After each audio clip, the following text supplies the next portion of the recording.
We will have panel discussion on small and medium-sized member states in the EU as a powerful actor of European integration. Then we will continue with European chat on central European view on the EU agenda before the European elections. And the last panel will be dedicated to EU reformed and enlarged, and we will discuss capacities of the EU to integrate new members while securing development and effective institutional functioning. So you can see that the whole afternoon and evening is full of another statements, discussions, speeches. So I hope that you will all stay with us till the end of today's program of the Prague European Summit.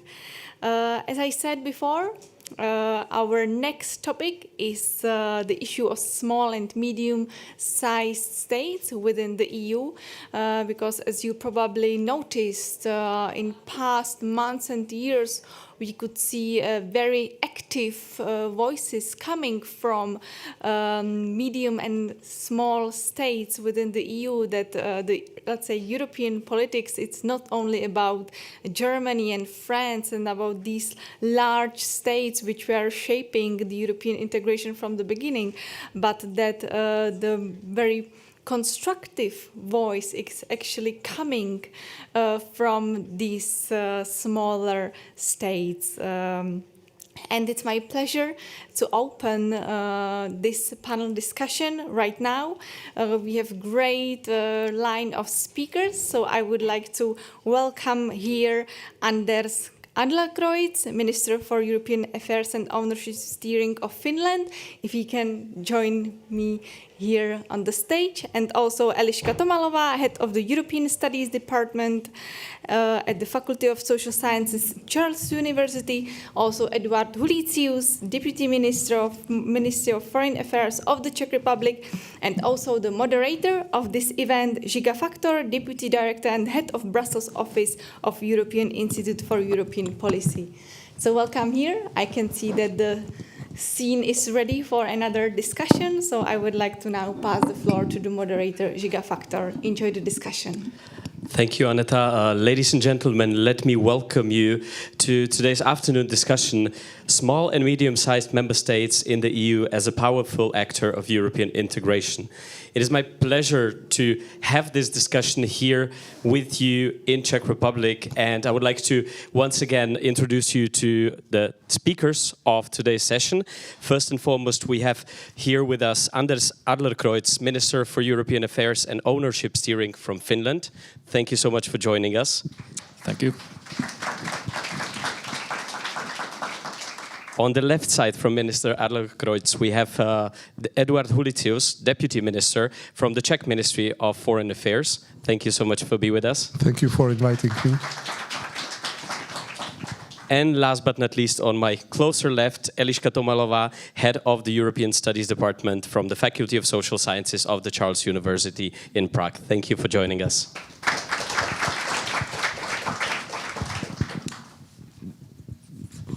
All right, I believe we can slowly jump into the discussion. To begin with, I would read a few lines from the annotation of today's discussion just to give you a little bit of hints on what we would like to focus on today.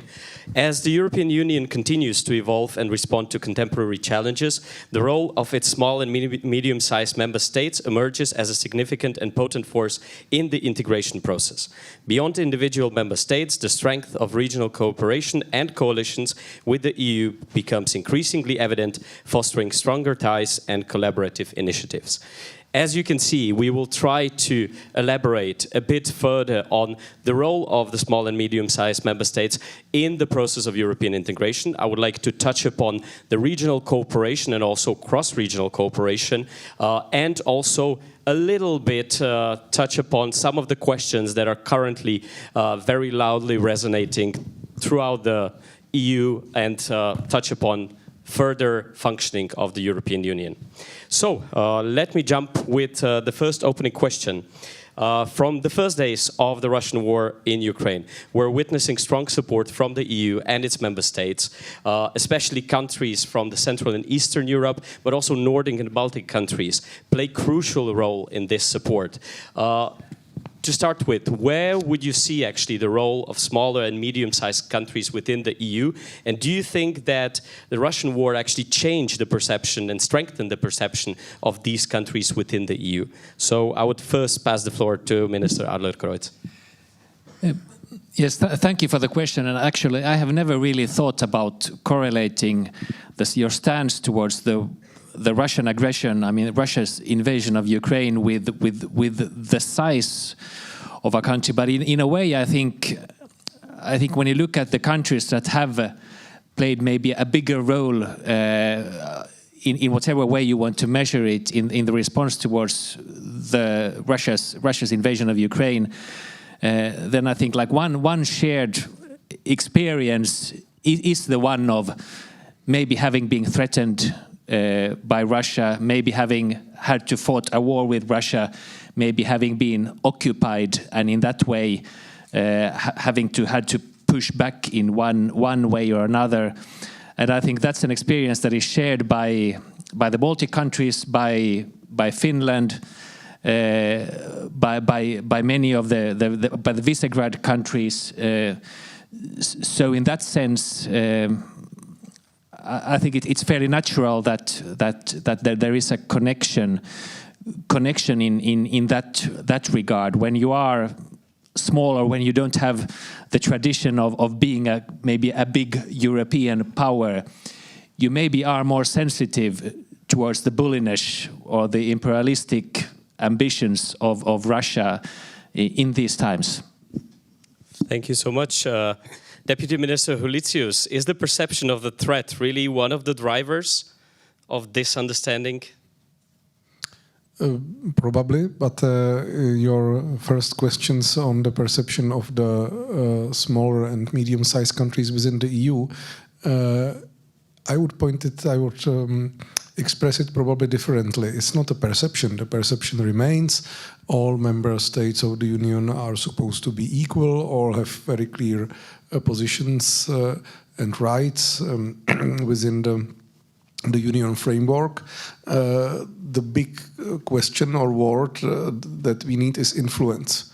The question about influence of the small and small or mid-sized member states is something which is really important, because you might have all the right arguments and you can feel that you have truth on your side, but you have also to have enough influence to deliver on this, to change the steer of the EU policy, to change the ship of EU in the right direction, or to steer it away from some danger.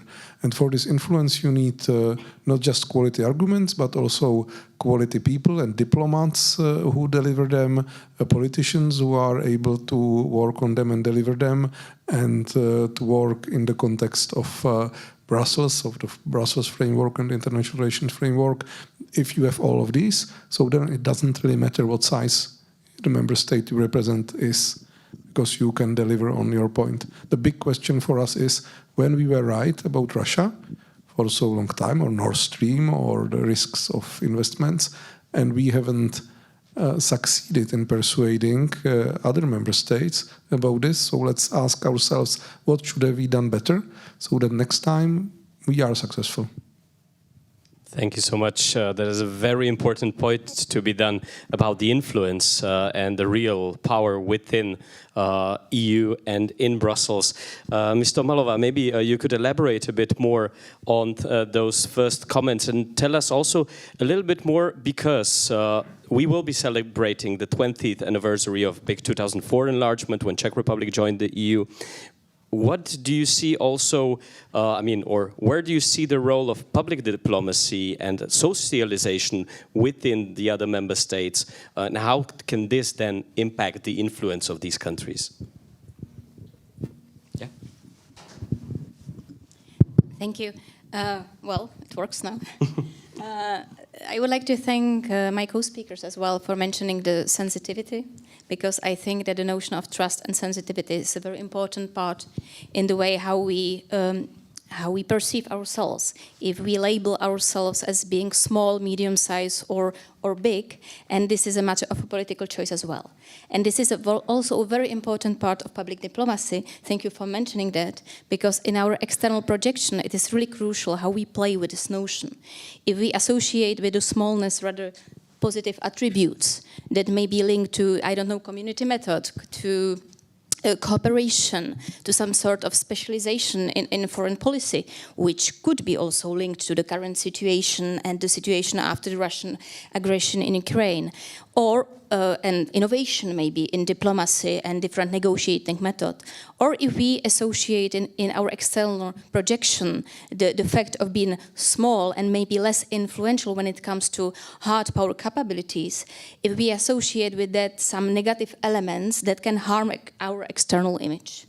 So I think that public diplomacy may play a crucial role in the way how we actually work with the smallness or medium-sizedness. I'm very pessimistic when it comes to these analytical notions, but anyway, medium-size would be much more complicated to define. And coming back to the current political situation, I think that exactly the fact that we had the opportunity to express some let's say, special views and showed some kind of expertise also in our external strategy, strengthened in a way the position in the international environment. And let me just mention very briefly one short experience from academia. These debates are not going only in politics and in diplomacy, but the academic world can be specific in a way. It has its own rituals, but also policies and influences and other, I would say, very hard power style tactics. I remember this September, we went to UAC's conference in Belfast. Matt Brown was there as well. And the lessons learned from this experience were that there were two major points in discussion. The first one was about going back to geopolitical views on Europe. And the second one was on the role of researchers and scholars from Eastern and Central Europe. If now the world and Europe listens more to us, if we have really the impact to influence the discipline. And I think there is a very important parallel to the political world as well. We will test it in the political world in autumn 2024. We will test it in European studies in a way how we contribute to the discipline. Thank you. All right, thank you so much. We will definitely try to answer some of the statements that you already opened up. I wanted to move forward a bit and talk about the upcoming several or maybe the upcoming 12 months and what is actually ahead of us, because we're currently entering the consultation phase for the next strategic agenda of the new Commission, which is obviously connected to the European Parliament elections, which are ahead of us in June 2024. And this obviously also plays in line of heated discussions about the top jobs within the EU. So basically, I would like to hear from you a bit on how do small and medium-sized member states, and again, the question really is, what are these small and medium-sized member states? Who are they? But how can each of your countries actually influence some of the topics that will be mentioned with the strategic agenda? What is important actually for Finland, Czech Republic in this matter, and how can maybe coalitions of these countries influence some of the nominations for the top positions in the EU? Maybe Minister Adlercreutz. Well, I think maybe influencing the nominations, I think that's probably like a secondary matter, but influencing the general program and the general stance of the future Commission, of course, is the big and deciding issue more than anything. Just to go back to your initial question about our position towards Ukraine, I think it's also about the experience that smaller countries need coalitions and we need to support each other and we need to help each other. And that also brings me to the next question about how we then can influence. smaller countries can't go around with their share, like volume or their share voting power. We have to form coalitions. And the reason for me being here in the Czech Republic today is that I feel that the Czech Republic and Finland, we have common interests as to the future of the EU and as to the future of the program of the Commission. We are countries that view the energy question similarly. We want to care about the single market. We want a union where investments and competitiveness isn't decided by the country that has the most public money to spend in order to leverage investments. We want a fair, competitive, market-based single market. We view the expansion as an important geopolitical, strategic, security issue. So those are matters that connect Finland and the Czech Republic, and that's pretty much why I am here today, because I want to build that coalition. So I don't know if I'm answering your question at all, but yes, I mean, we need to form these coalitions and through that try to influence. And as to what are the biggest questions lying ahead of us, from the point of view of a small country, it's the geopolitical weight and effectiveness of the union, the functioning of the single market, and the expansion as a way of creating stability. Thank you so much also for mentioning these coalitions and the proximity, maybe political proximity of Finland and Czech Republic.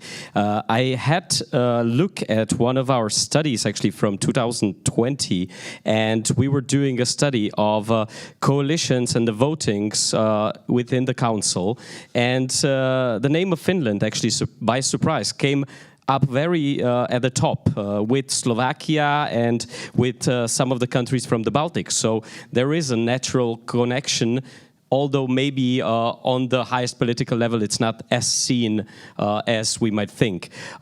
And you mentioned actually, and I would be curious to maybe engage our audience here for a little vote on whether Finland, do you perceive Finland as a small country or not? Anyone who perceives Finland as a small country, please raise the hand. See, yeah. It's half of the population of Czech Republic. But obviously, you know, there's a difference between geography and the size of the population. But exactly, it also is about perception. This is what we started the discussion with. Now, to Deputy Minister Hulicius. Czech plans on how to influence strategic agenda of the next commissions. What are the crucial aspects that the Czech Republic would seek to see on the list? And maybe if I can touch upon, and this is slightly towards your previous life experiences working in Brussels for a long time, what role actually do Czechs represented in the institutions play in kind of, you know, strengthening the influence of the country? Well, I was told this is web streamed, so I can't tell you the government strategy online, but I can make some hints and I can speak on practical and political issues and points. First, I emphasize that what Minister said about our mutual interests or mutual views and very closely related policies, political fields, and as you analyzed, that's very, very much true. It's our countries, our economies, they miss the scale, they miss the size of the major powers in Europe. It's crucial for us, for our companies, for our enterprises, for our energy security to be a part of fully functioning and as much integrated as possible single market. It's very important for whichever part of the economy you look. So this is very much our shared interest, very much shared geopolitical experience and views on the geopolitical matters. That's something which is very clear. On the more practical things, and I will get to the role of Czechs in Brussels in institutions. When the next commission will be formed, or when the big, not just commission, but this all game of it's not thrones, it's like the game of musical chairs will be played. So you have the concept of geographical balance mentioned in the books. That means that you can, it's not just concept, it's also from the experience. If you see that you have a president of commission from really big member states, so then you expect that the presidents of parliament and council and HRVP will be from smaller countries. You expect, or there is expectation that there is also the geographical balance across Europe, so that CEE region plus Scandinavia should have representative at one of these big offices of European Union. Another aspect, which is not at all mentioned so far, and that's very political, is the issue of political allegiance of the states, of the countries, and this can be really very much shortlisted on the ministers. And it's going to be very funny next year when almost 14 or 15 prime ministers will be from the EPP, but none of the major countries. And only about 4 will be liberal and about 4 will be socialist, 2 ECR, of which 1 major country and 1 this country, and 2 non-defined or non-inscrit. And this will play a role as well, because the EPP, by sheer numbers, the EPP will have most prime ministers. It almost as now, it will most probably have in Portugal, we will see about Netherlands, we will see about others, but this is a shift which happened silently, calmly. It's mainly the smaller member states representing them, but it's so. The Finland and Czech Republic, we have both center-right government. That's another thing that joins us, that we have government of, just the rows of the Christian Democrats and the more conservative parties are exchanged. And this is where we are coping. When we had center-left government, you had center-left government. We are really very close to each other, closer than it seems. So this will also play a role in the big magical development in May or in June and July, when the tables will be rearranged in Brussels, and there will be a role for us to play, for all of us to play, of course. The role that the Czechs in the institutions that they play in the formulation of these things, it's not that big, you know, when you are in the commission, so you never speak about my country. It's always the country I know best. You never say it's your country. It's country you know best, but you are not supposed to represent interests or anything from the country you know best. If there is an influence, so it must be very silent, calm, and behind the curtains. But for the big game, including the decision about the Commission program and the program of the next president of the Commission, so there it will be the prime ministers and this member states leg or part of European Union which will have major role. And there our size and our relations, connections and alliances may, and I believe they will play a significant role. Thank you. I will turn to Ms. Tomalova to look at these current emerging trends, but also what is ahead of us in terms of the creation of Commission and the Parliament from a bit of a different angle.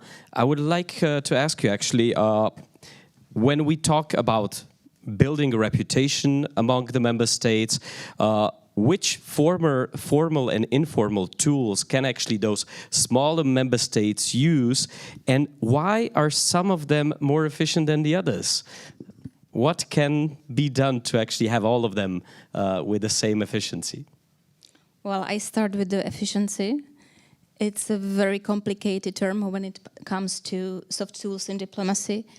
And that's what also builds some kind of mistrust in investing in these long-term priorities.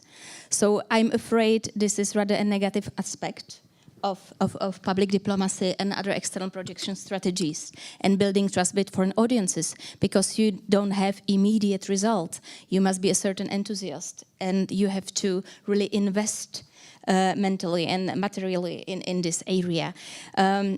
In the case of the Czech Republic, thinking about efficiency is also very difficult, because there is a big discrepancy between two ways how to interact with foreign audiences, how to build trust.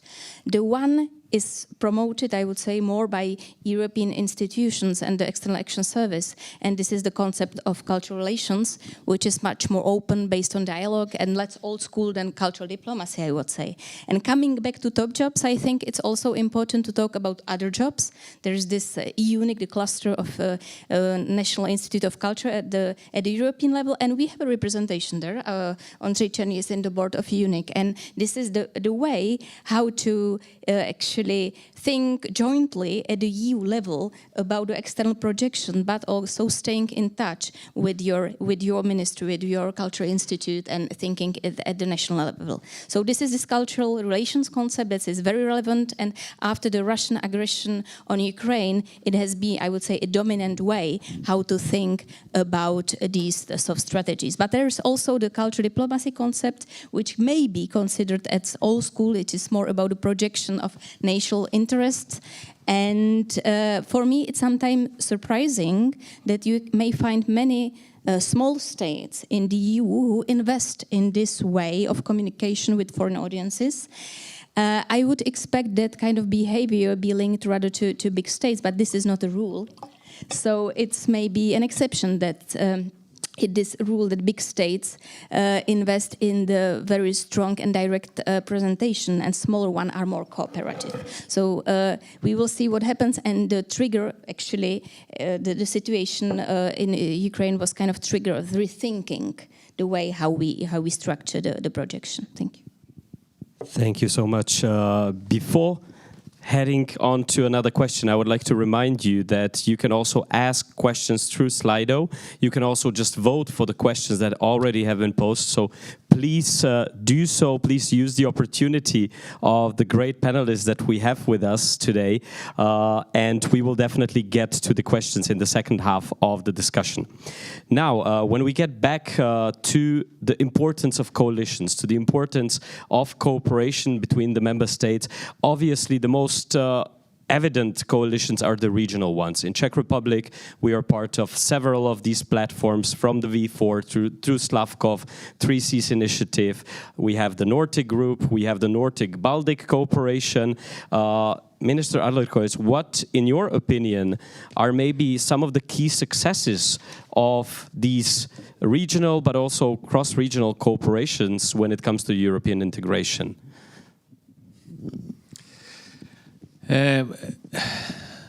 Well, that's a tricky question. I don't know really if I have an answer for that. What would historically be the biggest successes? I mean, for Finland, I think Finland can act in several coalitions, and the Nordic one is the most obvious. Finland, Sweden, Denmark. Unfortunately, Norway is not a member, but we have lots of Nordic cooperation all the time, and that's also, of course, a way of trying to increase our influence on a European level. Finland and Sweden has a special relationship, and our relation is really tight for historical reasons also. And when we discuss, for example, stances on European issues, an argument often heard in our ministerial group of European affairs is that this is what Sweden will do, and then we think, okay, maybe we should do the same, and maybe we should discuss with Sweden, and then we might go forward. Then we have the group of so-called frugals, where Finland is kind of a fringe member. We are of the same opinion in many things, but we might have a slightly different stance on agriculture, for example. So yes, the coalitions do matter, but maybe one thing that it's I think is different for a small country compared to a big one. I mean, if Germany says no, then nothing happens. But if Finland or the Czech Republic says no, then the train goes forward and we are just out of the discussion, and we will not be there trying to promote things or making things slightly better. So a small country has to say yes, but, and then we are in the discussion, in the argument, and then we try to tweak it slightly along the way. So we need these coalitions, but we need to be probably be overly pragmatic, and that's why it's maybe especially problematic for a small country whenever euroscepticism takes hold inside government or inside the public discussion, because euroscepticism is usually one that says, okay, now we put our foot down and we say no, never over our dead body, and then we are really in trouble if we want to influence anything. So that's why it's something of a challenge, of course, being in government and trying to drive a positive, pragmatic EU discussion whenever EU skeptic influences also are present in the political discussion, and that's especially problematic for a small country that wants to influence. I noticed I didn't answer your question at all. I had an argument over, but hope you excuse me for that. As to what coalitions really have done, I have to get back to that one. No problem. I think you provided a very good line because you, at least from my perspective, you've mentioned frugal cooperation. I mean, this in certain way definitely for the group, for the frugals, was a big success when we talked about the MFF. And maybe passing the floor to the Deputy Minister who leads you also. Minister Adlercreutz mentioned that Finland is some kind of a part of this group. I've heard some comments also on the side of the Czech diplomats and Czech civil servants that we are also considering now ourselves as kind of closely associated with the frugals. So maybe if you have a comment on this, but then again, going back to the regional cooperation and maybe some cross-regional cooperation, what from the Czech perspective is, in your opinion, the crucial aspect of this cooperation? Thank you. I think it's more question for Deputy Minister from Ministry of Finance, because other representative or other observer might say that we are now trying to be both in front of frugal budget and cohesion, which is related to the current situation of size of our economy relative to the rest. And just one point of disagreement, where we don't agree on everything with Minister.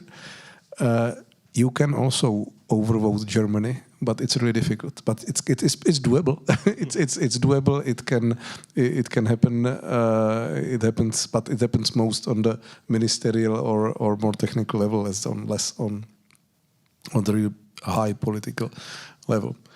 And on the regional cooperation and its role and our position for this, it's very important to join the fact that we are geographically part of Visegrad Group. We are also active in other variants, so the Slavkov Triangle, the C5, the 3 Cs, the Bucharest 9, and all the new abbreviations. It's great, there are always new abbreviations. But at the same time, we are in a constant search and participation in more policy-related groups of like-minded on nuclear, friends of single market, on this and that. And the important thing is to join these both situations, these both states, so that we play a bit above our size and weight together. And that's what we are trying to do. Also, it's very often difficult, very often it's what you are against that unites you with other colleagues.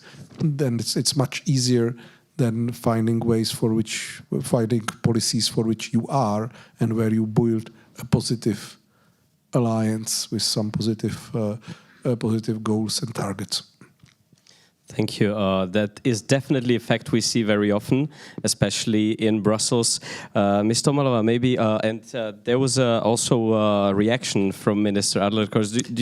Feel free to jump in. Yeah, no, just a small reaction on what, of course, you can achieve through these coalitions. You mentioned the MFF and the frugals had their role. The RRF, that went, as we see it, in a much better direction. It's still a package that is viewed as very problematic in Finland. It's a particular package that created in itself a lot of euroscepticism and it didn't land well. But through the effort of Finland and Sweden actually here together, Stefan Löfven and Sanna Marin were negotiating through the night, and it ended up in a better place than it would have been otherwise. So that is maybe one example where the Finnish and Swedish partnership and cooperation can have, as we view it, a positive impact. Some countries probably thought that it went in a worse direction, but we were happier as a result. So over to you, Mr. Molova. When it comes to regional cooperation, how do you perceive it? And maybe also, because we've heard from Minister 2 or 3 times the mentioning of euroscepticism.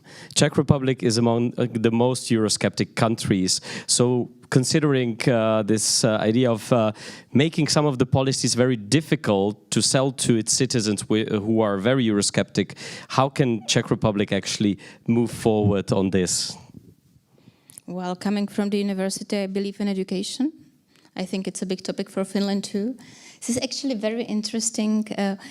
Just a parenthèse, when we discussed possible models of administrative rearrangements or external projection strategies, Finland was always there as a model example next to Austria and other countries, but Finland was always one of the countries we wanted to get inspiration from. But coming back to euroscepticism and coalitions, we'll be celebrating 20 years next year, and we are launching a new project with high schools. And I'm maybe naive, but I believe that we must really work from the ground and not stay discussing the future and the past of European studies at the university, but we would like to really come back and discuss with our colleagues from high schools and other schools, how do they integrate the discussion about the EU into the curriculum, but not only in the course on contemporary history and geography, but also other disciplines, because that's the moment when you really understand that this is not a specific peripheral activity, but that really influences your entire life. We have problems then at the university that people don't understand how to work in an interdisciplinary and pluridisciplinary level, how to really see European topics as separate ones and not as part of a broader context, and that starts really, and I'm sure it starts in an early age. So that's the way how we will work with this ground, let's say.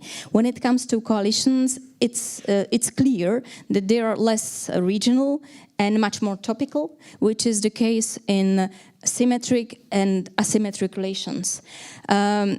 We are not really lucky. I think in the Central European context, the branding of the coalitions, the regional we are in, is very bad. There is some kind of hope in other alternative formats, as Eduard Hulicius mentioned, for example, the Slavko format, okay. But even small states are not dependent only on systemic factors, and there is a lot of political chemistry and other factors that will absolutely, it will have a huge impact on the working of these coalitions. So I think that then topics and sectors are the future, how to make coalitions in the future. You mentioned many times nuclear energy. I've been studying the Czech-French relationship for many years. This is a very asymmetrical one. There are not many topics in these relationships, and we've been working hard on finding one. And finally, wow, we got the nuclear energy. Then big disappointment after Telemeli. Now we have Dukovany, we will see, but it has a lot of impact on the way how we work together also at the European level and in the discussions about the energy mix. So this is for us one of the, I would say well-functioning topical coalition, but outside of this topic, there is no close position. Thank you. Thank you so much. This actually leads me, when you mentioned the perception of the regional cooperations in Central Europe and potential damaging impact on the Czech Republic's reputation. Minister Adlercreutz, do you see the Central European cooperation platforms as something that can have a damaging impact on Czech Republic? How do you see it from Helsinki? No, I can't really see it that way.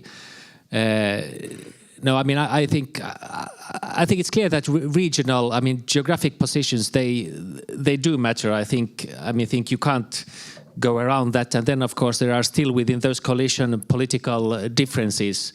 Within the Visegrad cooperation, I mean, Poland and the Czech Republic and Hungary and Slovakia, they are not the same. And we know within the EU the challenges that we have with the rule of law system now with certain countries, and I think that somehow lumps. It's not homogeneous, but we understand, of course, that there are regional issues that might connect these countries anyway.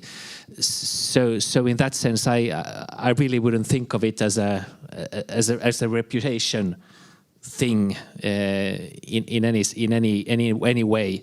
And now, I mean, you mentioned France and the Czech Republic thinking about nuclear energy the same way, and that's of course one of the reasons where we also feel that there is a connection, even though I think there are much more issues maybe between Finland and the Czech Republic.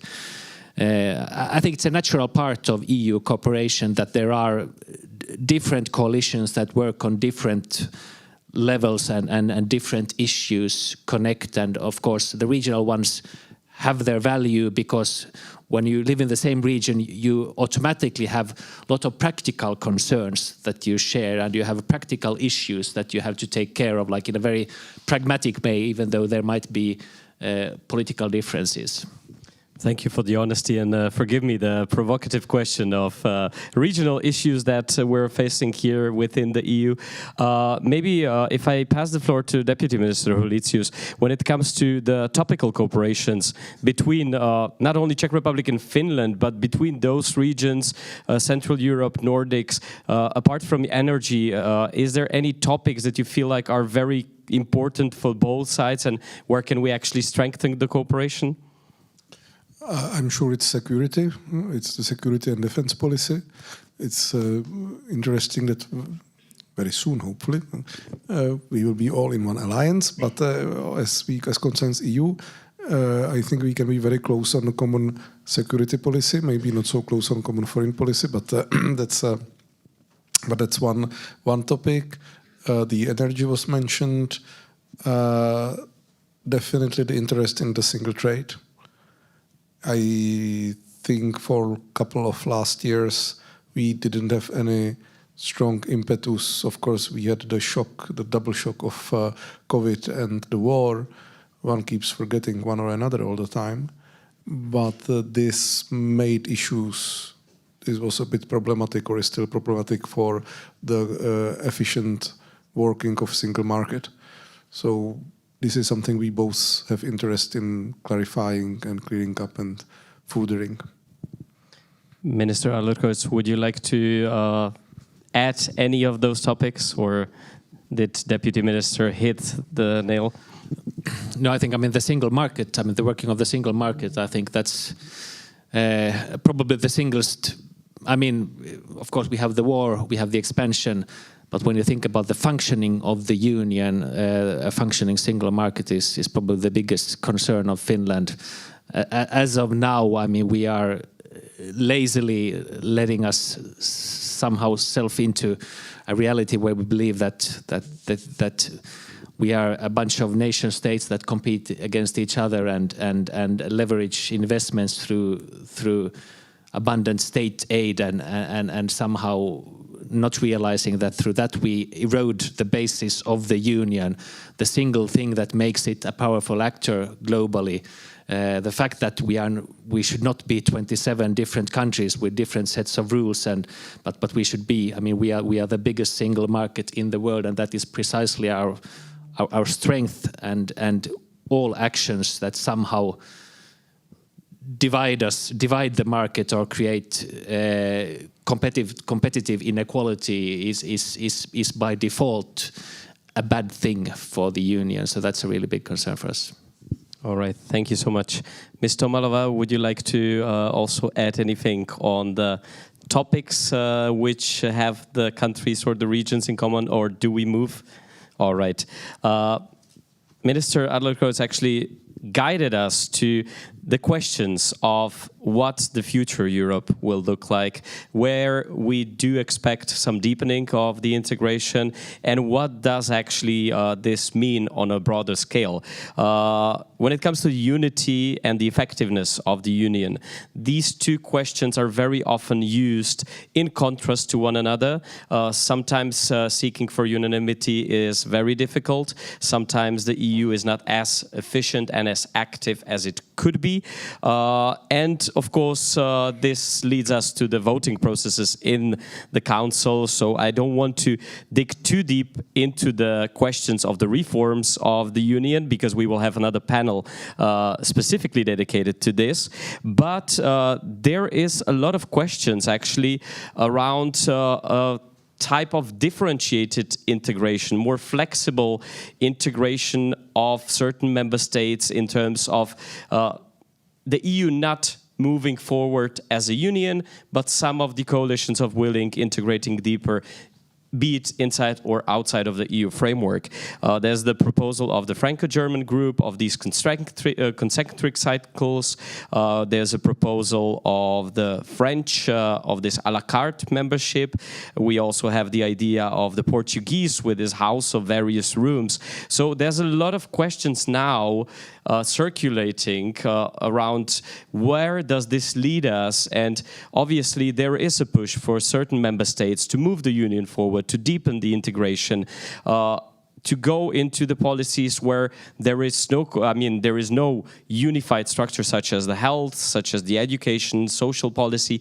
But if we go maybe a bit too fast in all of these ideas, can this differentiated integration lead us actually into a fragmentation of the Union? Minister, what do you think? Yeah, I think it definitely can. I mean, if we have different, whether we call it concentric circles or room or whatever, and 27 countries, that creates an enormous number of permutations of memberships. And I think it's easy to see that it will lead to a fragmented union. I mean, I have an understanding for the thought of gradual integration if we can find tools that incentivize the coming members to reform faster and to enter the union faster. But Finland traditionally has been skeptic towards any multi-speed European model. I think you're either a member or you are not, and the membership should be like uniform and the same. Then there are some things that we think that should be national capacities, like social issues and taxation. So we think that there are limits to integration, but the things that are integrated should be the same and on the same level. And I think that in itself creates effectiveness. It diminishes the administrative burden. It makes it easier for companies to compete and buy and sell and act over the borders. It's a very basic principle of a working union, I believe.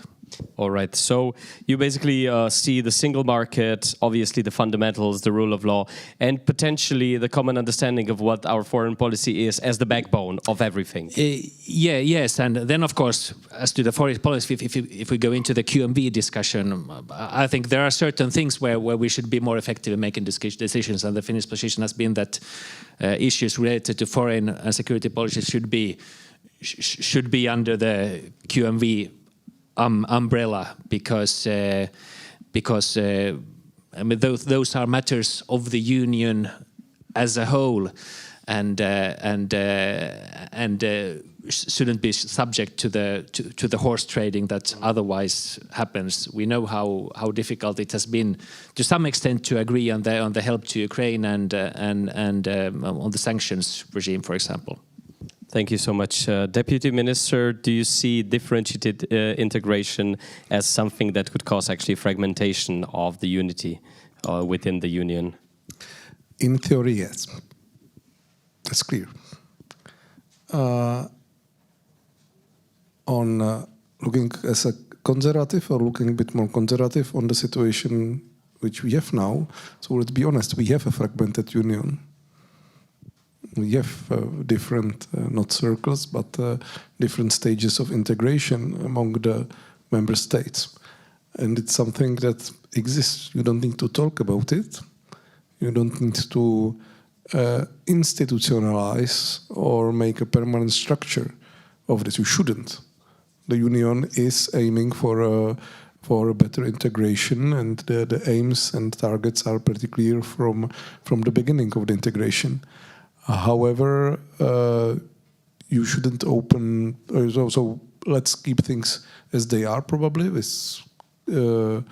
with countries diverging as much as they can.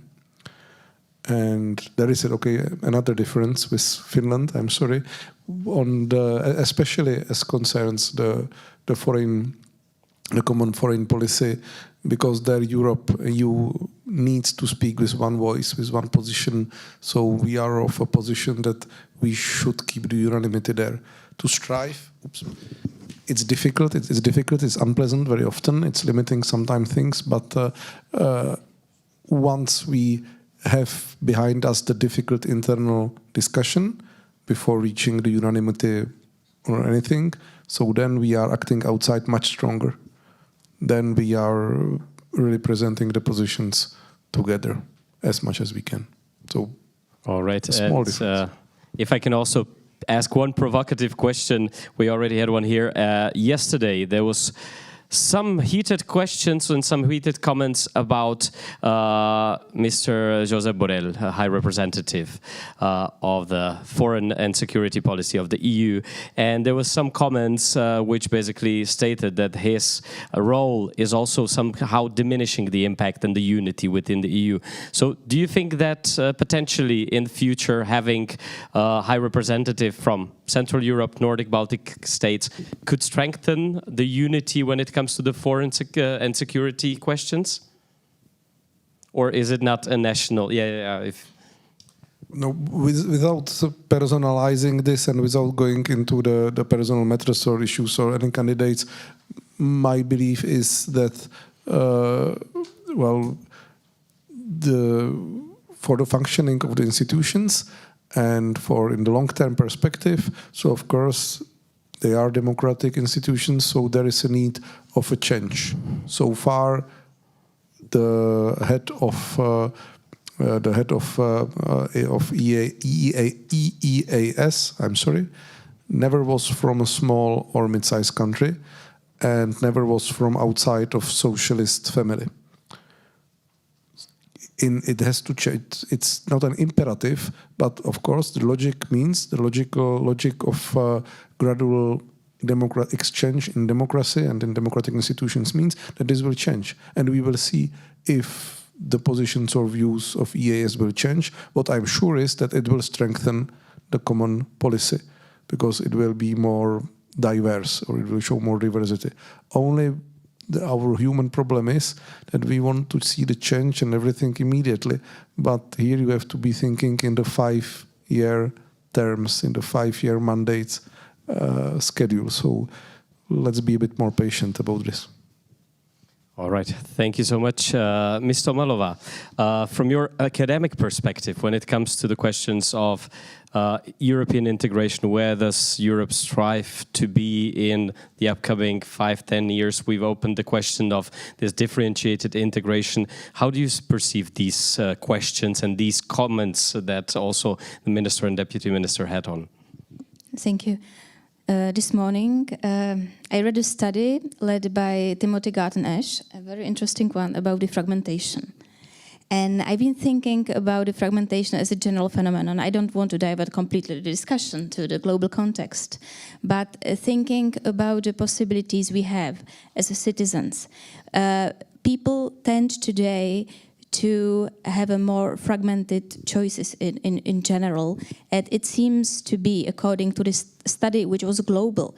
The experts were asking about alignment, soft power, potential, lifestyle models, etc., etc. The answers were very different. We are still in the world thinking it's either or some kind of post-bipolar thinking how the world works. It's unity or fragmentation, but at the end, it's getting fragmented, and it's not about fragmented Europe, but a fragmented world. And his project was actually called World à la carte, which is very interesting because it means that some parts of the world are interesting for some aspects related to immigration, for example. Some serve as better economic models.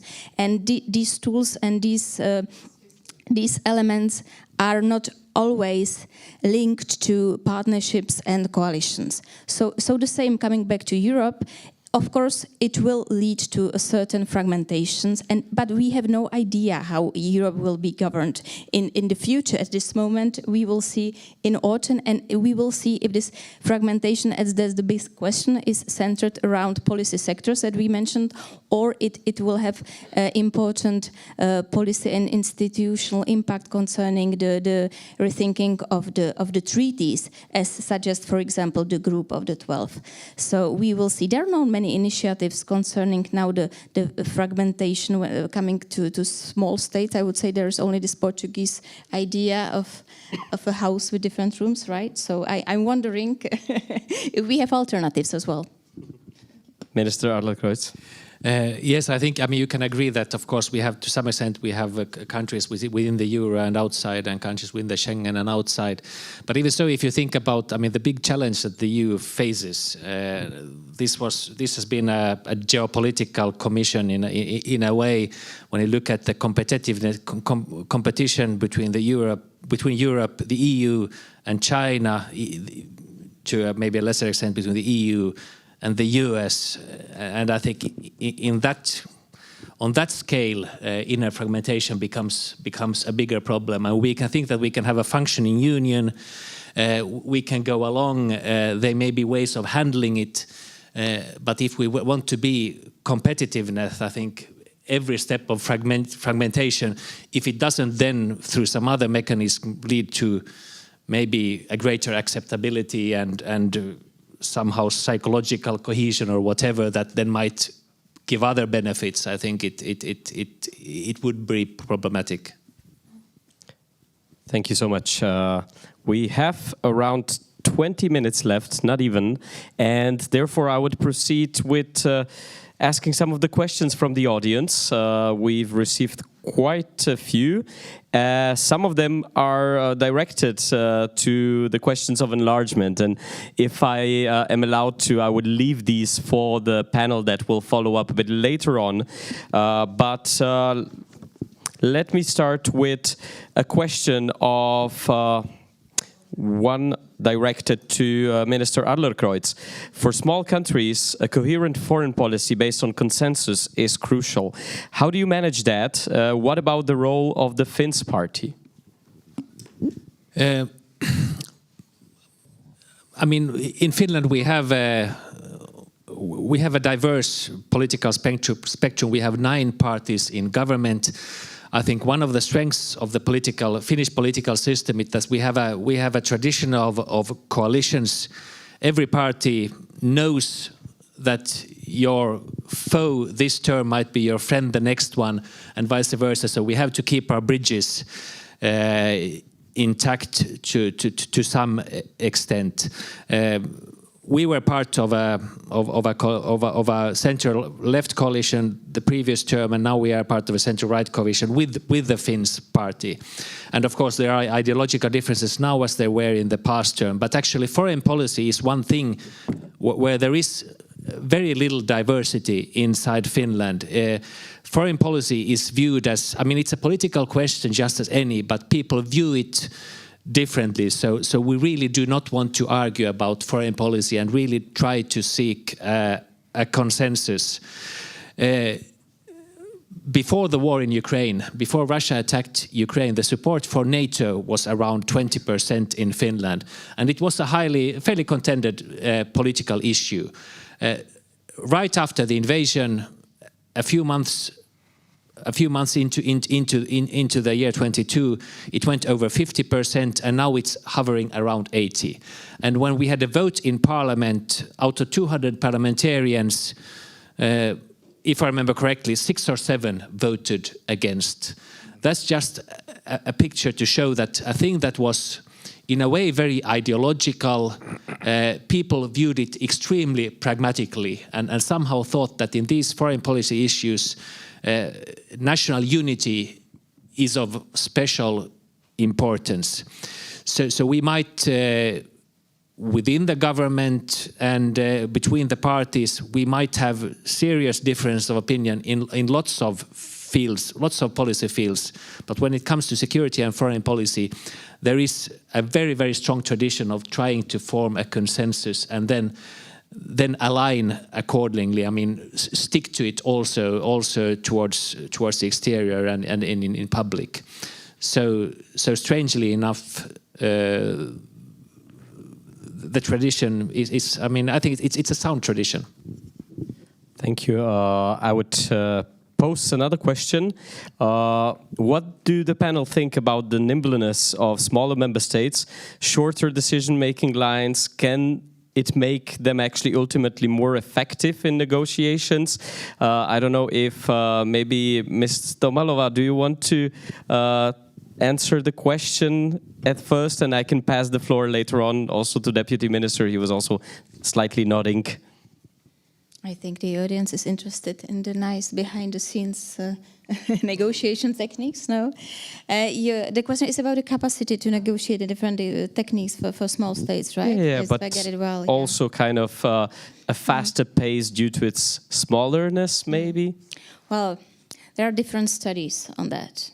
And it's difficult to prove that there is let's say, a linkage between the size and the strategies. So it's very difficult to answer because you have different traditions, internal tradition, cultural, administrative, that have an important impact on the way how the state behaves. There are many parallels to the private sector when you look at small and big companies. So I'm not a big fan of this shortcomings. I would like to hear more about the practicalities, yes. Deputy Minister, can we pass the floor to you with this? I was nodding and smiling because I just like the word nimble. I think nimble is a very nice word, and nimbleness is even better. What I'm afraid is you can't generalize. I don't have that much experience, or I haven't studied it. And really the question should be pointed on the member states of size of, let's say, Malta, Cyprus, Estonia.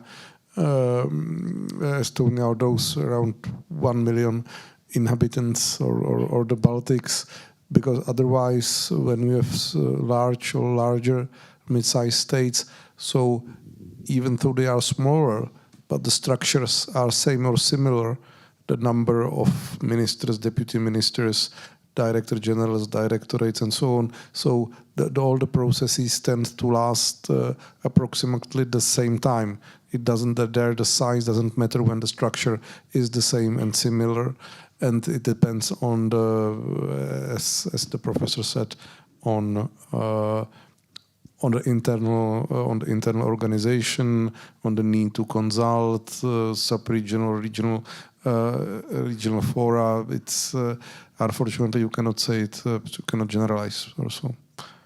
Minister Adlercreutz, you already described the cooperation among the parties, but would you like to also answer from the Finnish perspective? Yeah, I think it's more a question of political culture than size, and I think it's a question. It's probably a factor of the amount of trust that's built into the political system. When you have trust, then you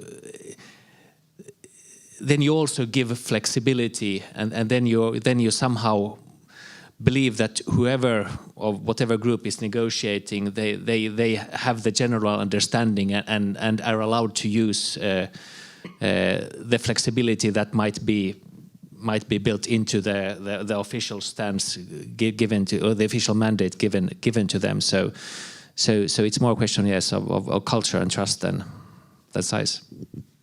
Thank you so much. I would like to remind our audience that we're slowly heading towards the end, so it's your last chance to answer any of the questions to our panelists. I will move forward to another question, which is slightly connected to enlargement, but I do believe that we can also answer it without going too deep into the enlarged EU. To what extent and how did the Russian war on Ukraine actually influenced the European integration and maybe fastened European integration? Maybe Minister Adlercreutz, do you want to go first on this? No, I think it forced us to make faster decisions in foreign policy. The sanctions before the war, Lavrov called shutting out Russia from the SWIFT system like the nuclear option. That was like the first thing we did pretty much, and then we had, I don't know, 11 or 12 packages, 11 packages after that. So during the in February we thought that, okay, can we send flak jackets, munition, food, and maybe helmets. In March, we already discussed RPGs. In April, howitzers and cannons, and so on. So I think the European countries really proved extremely resourceful in finding ways of making decisions like this as a result of Russia's aggression. So in that way, you could say that the present system we have proved to be fairly flexible, and we managed to integrate ourselves in questions relating to security and foreign policy in ways that we probably hadn't thought of before.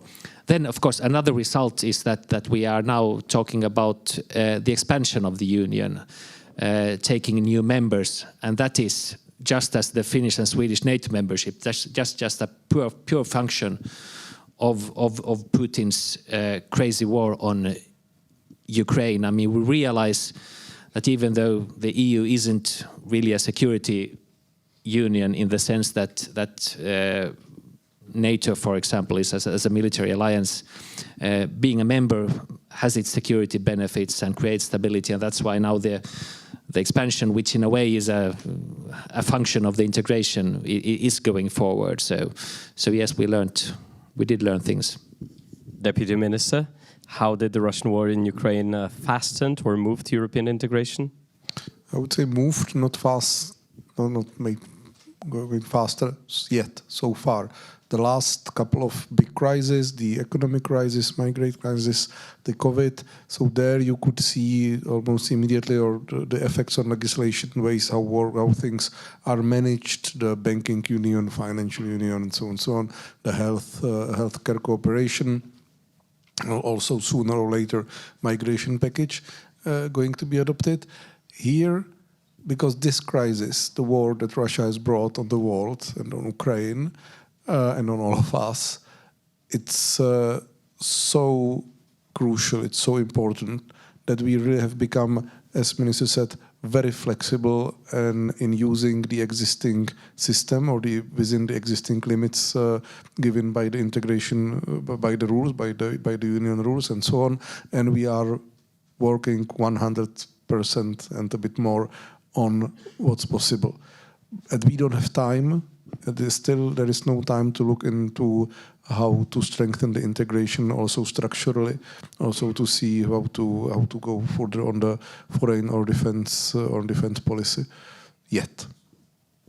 Thank you for the answer. Mr. Muller, do you want to also comment? Well, thank you. We commented on the hard issues, on security issues, also on institutional matters. So let me come back to the soft issues. It made us think a lot again about the efficiency of the soft strategies and the method we have used, being in touch with the European environment, with neighboring countries. And I mentioned the enthusiasm and, let's say, some kind of goodwill in working with foreign audiences, what we need in cultural relations. But I think that this situation made I think think also about the failures that it may happen. This is not just enough. That's not a good way how to work with foreign countries, especially with the publics, because they seems to be much more relevant than in the past when it comes to the security situation, the international public opinion, the media landscape, and everything.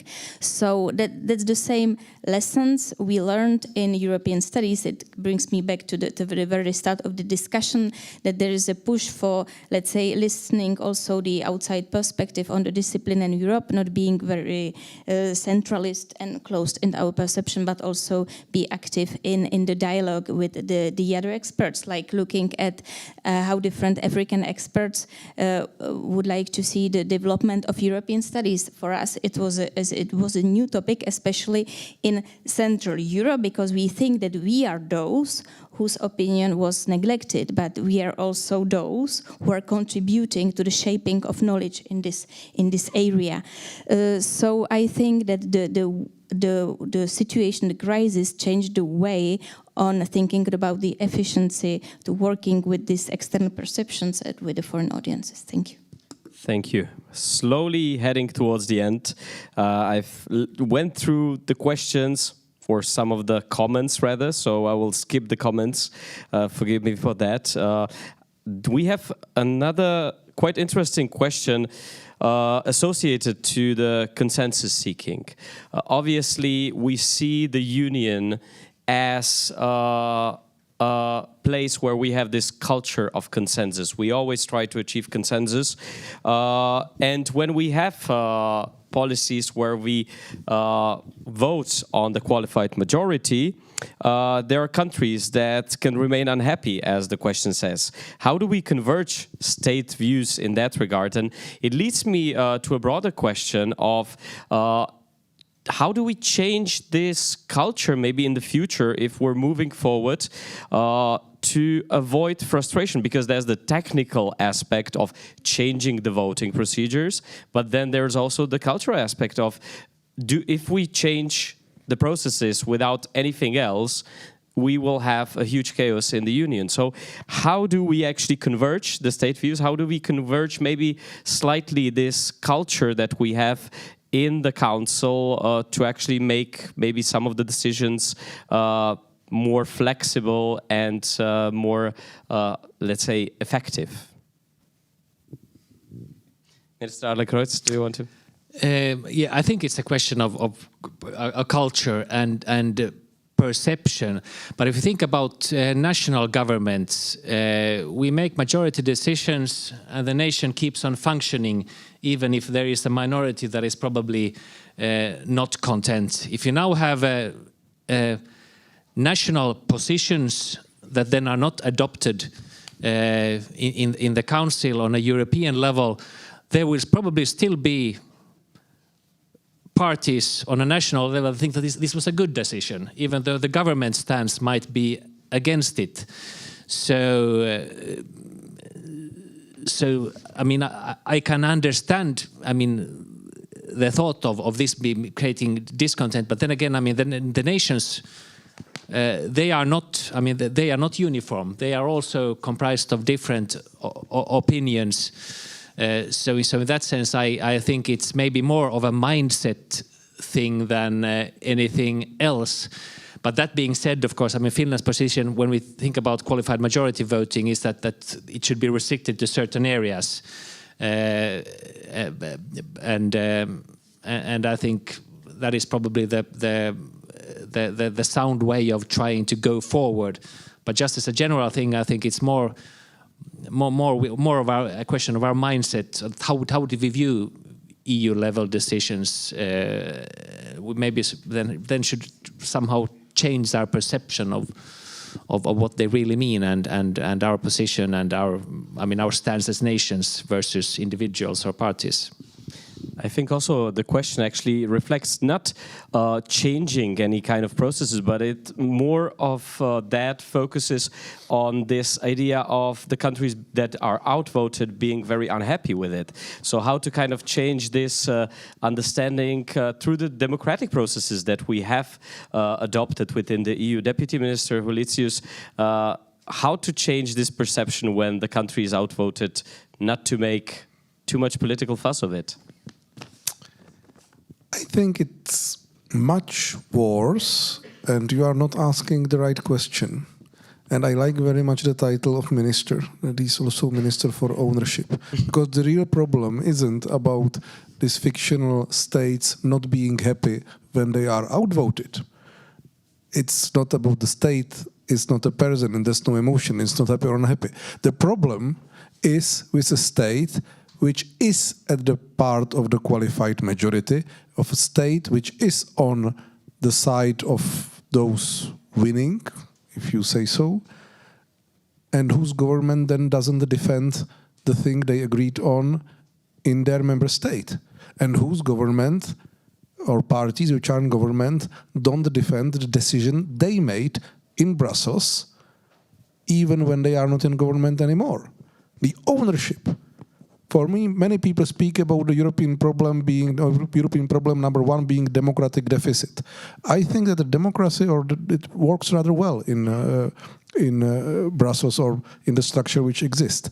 The problem is the crisis of the ownership. The problem is that you have very rarely a minister or government representative who knows very well how his country voted on this or that matter. And then when the discussion is opened, after a few years, often in the country they know best, they don't defend it. They don't explain. They hide behind excuses. They hide behind false flags and straw men. And they just count, they are allowed to run with this, about this lack of ownership, because we have very weak media focus on Brussels politics, on the on the things. It's good now that we have from Czech Republic 4 journalists or 5 in Brussels. We would need 15 or 20 so that they follow our policies and that they are able to connect what's happening in Brussels to what's happening in the member state. So member states being unhappy about being outvoted, yes, we all know 1 or 2 major, very sensitive examples on when this happened, and it was problematic around 2015. But in general, the problem isn't that. The problem is the lack of ownership. This is a very good point, and I can see it very often within the country I know the best. Last words from Ms. Tomalova. Oh, it's a privilege. I wanted to comment on the media coverage. There are so many podcasts now about the EU. It's in the policy areas. It's a real boom in the Czech Republic, and I'm really wondering how it's going to shape our expectations. But they are all podcasts, or most of 90% of them is podcasts of people sitting here. That's true. Okay, I think it's part of the situation is part also of the expectation management, and I think that this is domestically a very sensitive issue for political actors. But on the other hand, the question is, especially in the situation of a small state, if we are able to say, okay, these are the limits, these are our possibilities and capabilities, and that's what we want to achieve. We very often promise more, and then we come back frustrated, and I think it has an impact also on the local power play. Concerning the future plans and reading all these proposals, the Group of 12s and Macron's Europe and others, there was one thing that struck me, and I know it's not the most important one, but that was the quintet in the EU presidency that should replace the trio in the future, possibly. So I already see so many problems in this kind of cooperation. There is not much attention paid to this problem, and there is also a power dynamics behind having an old member, new member, small, big, etc. And we had this experience twice, and now we'll have 5 in order to have more fairness, continuity. I don't really see the point in this kind of topics. So, yes, final word. Thank you. Thank you so much. I don't want to jump into the Franco-German proposal, but I fully agree. And there was many more of arguments such as these, such as the double or like 2 positions for each commissioner and the changes within the period. So I will close down today's session with thanking our speakers, Minister Anders Adlercreutz, Minister for European Affairs and Ownership from Finland. Thank you so much. Thank you.